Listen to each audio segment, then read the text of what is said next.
From the savanna, Mount Roraima looks less like a mountain than a continent lifted into the sky.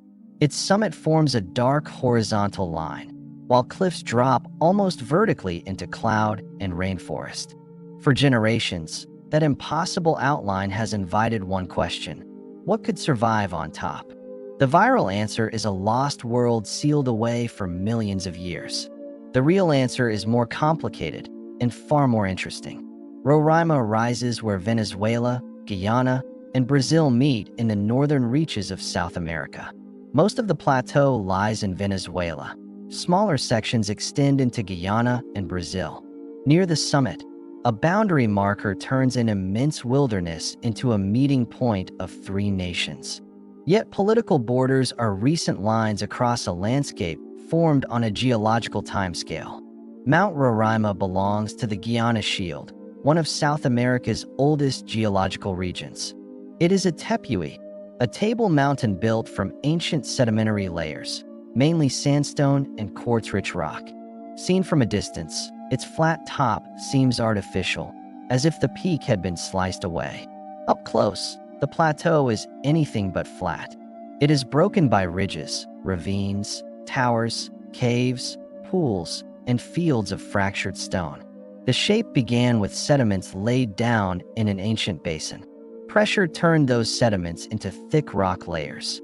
Then water, wind, and chemical weathering removed the weaker material around them. What remained were resistant blocks standing above the eroded lowlands. This is why saying the mountain is 2 billion years old can be misleading. The rocks are extremely ancient. The cliffs and summit forms we see today were sculpted much later. And the sculpting has never stopped. Rain enters cracks, loosens grains, opens channels, and slowly carries the mountain away. From below, the walls once appeared unclimbable. 19th century explorers described Roraima as a fortress suspended above the forest.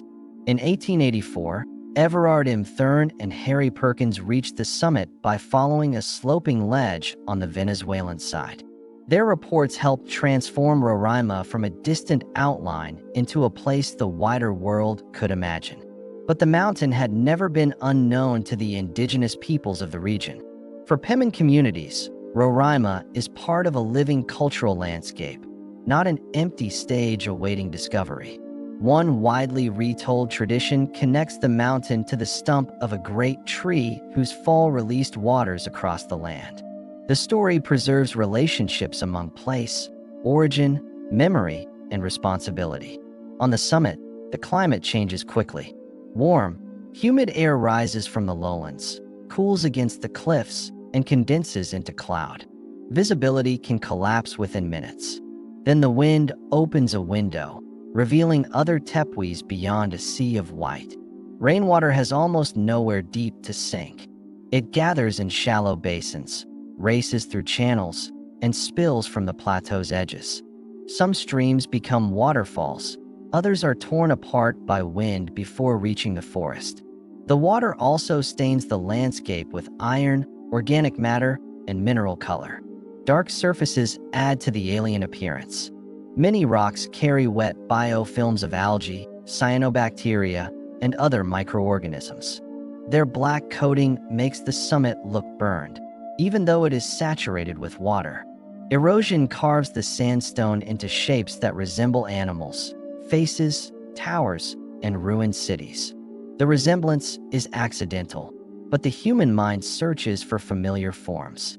This creates a landscape that feels designed, even while every line was made by weather. The summit soils are shallow, acidic, and poor in nutrients. Plants survive by growing slowly, trapping debris, and exploiting every protected crack. Some go further. Pitcher plants, such as Helianthera, collect insects in water-filled leaves. Sundews and bladderworts use different traps to obtain nutrients the ground cannot provide. These plants are not monsters. They are precise solutions to scarcity.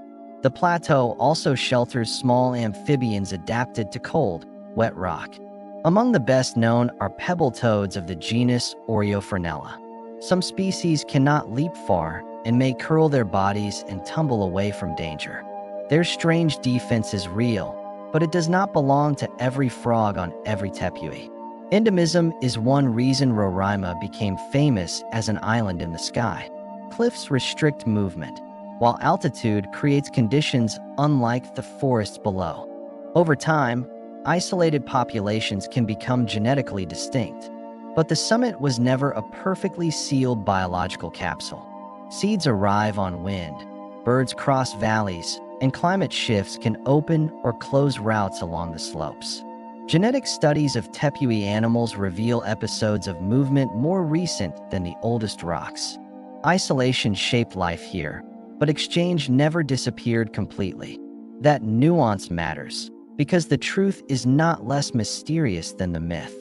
It shows evolution working across barriers that are strong, yet never absolute. Roraima's fame grew again in 1912, when Arthur Conan Doyle published The Lost World.